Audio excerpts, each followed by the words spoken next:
Hello everyone, मैं divine फेमनन आपके लिए ट्विन फ्लेम की राइट नाउ की करंट एनर्जी जो कि मुझे रिसीव हुई है। तो डीएफडीएम ये जो एनर्जी होगी ये नो कांटेक्ट जोन वालों के लिए होगी, क्योंकि कांटेक्ट का तो आप समझ सकते हो 9 पोर्टल उन्हीं के लिए है। लेकिन नो कांटेक्ट जोन में जो चल रहा है सिनेरियो, मैं उनके ऊपर बात करना चाहूँगी। तो डीएफडीएम इस टाइम कहूँ तो family members no contact zone वाले डीएफडीएम को बहुत ज़्यादा टॉर्चर कर रहे हैं। उन्हें प्रेशराइज़ किया जा रहा है कि वो कहीं मैरिज के लिए अप्लाई करें, ठीक है, या अपनी तरफ से कोई रिश्ते वगैरह घर में आ रहे हों तो उनके लिए फ़ोर्स कर रहे हो। उनसे बात की जा रही है और ये भी पूछा गया है कि अगर आपको कोई पसंद है तो वो भी बताएं। लेकिन कहीं ना कहीं अगर आपके पार्टनर ने आपके बारे में डिस्कस किया है तो हो सकता है कि डीएफडीएम उन्होंने बिल्कुल मना किया है और उन्हें इस चीज़ का वो डिप्रेशन ले में आ चुके हैं, बर्डन में है इस टाइम आपके पार्टनर। उन्हें कुछ समझ नहीं आ रहा है क्योंकि कहीं ना कहीं उन्होंने कभी पास्ट में किसी और थर्ड पार्टी को चूज़ वन किया था, लेकिन वहाँ से उन्होंने मूव ऑन करना, उनको रिजेक्शन देना सोच लिया था। लेकिन घर वाले उन्हें बहुत ज़्यादा प्रेशराइज़ कर रहे हैं, ठीक है।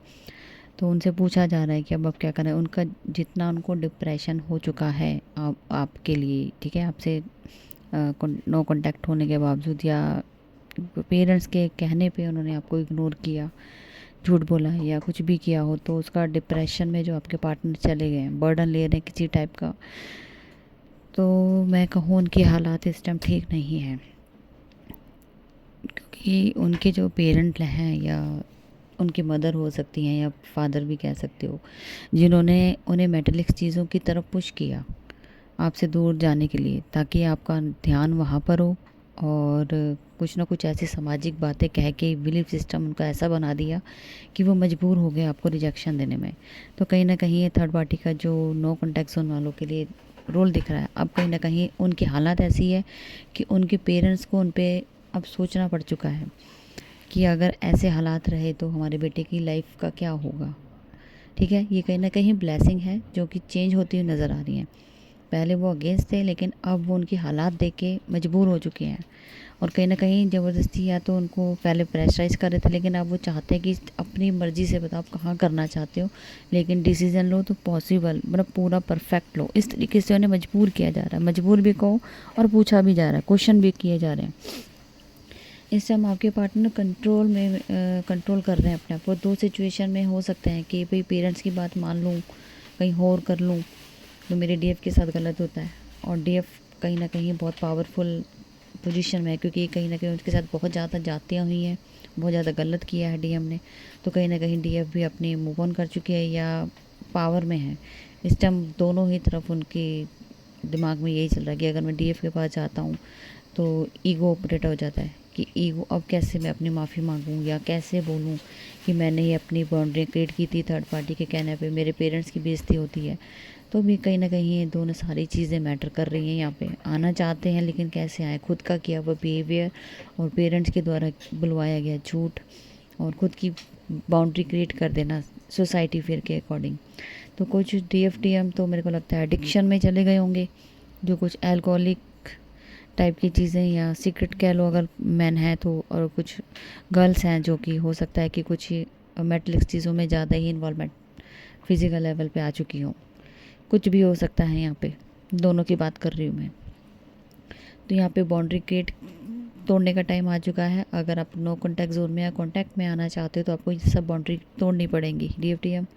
अगर आप इस चीज़ आपसे अगर रेजोनेट करती है, क्योंकि ये अब मैरिड अनमैरिड वाला केस मत देखना, अपने सिचुएशन के अकॉर्डिंग, अपनी जर्नी के अकॉर्डिंग इस सिनेरियो को देखना कि थर्ड पार्टी ज़रूरी नहीं कि मैरिज का ही केस हो, लेकिन कुछ भी केस हो सकता है, ठीक है। लेकिन कहीं ना कहीं किसी की इन्वॉल्वमेंट ज़रूर है। अगर जहाँ माँ बाप हैं वह वाइफ हो सकती हैं या हस्बैंड हो सकते हैं, कुछ भी देख लेना अपने अकॉर्डिंग। तो कहीं ना कहीं आपके पार्टनर थर्ड पार्टी से जो उन्होंने इनकी लाइफ में झूठ बोला है, उनसे बुलवाया गया है, वहाँ से निकलते हुए ब्रेक करते हुए आते हुए आपकी तरफ नज़र आ रहे हैं और कमिटमेंट देने की भी तैयारी है। लेकिन उससे पहले उन्हें अच्छे से डिसीजन लेना पड़ेगा कि वो चूज़ वन किसको करते हैं।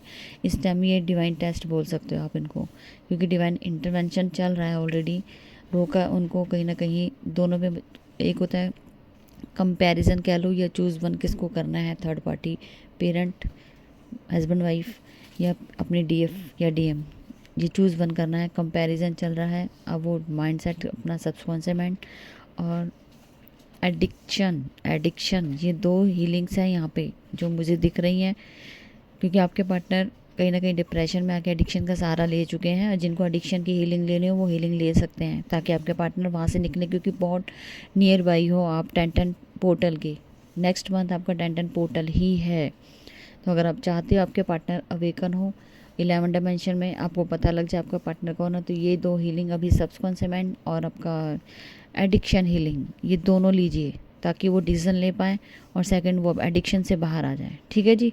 तो फ़िलहाल मुझे यही अपडेट नज़र आ रही है जो अभी फ़िलहाल की है, और आप चाहते जितनी जल्दी आप इन चीज़ों पे काम करोगे आपके पार्टनर उतनी जल्दी बाहर जल्दी से आएंगे। ठीक है। तो फ़िलहाल की अपडेट ये थी, और एक सॉन्ग डालूँगी रिलेटेड तो कमेंट कर सकते हैं। Thank you.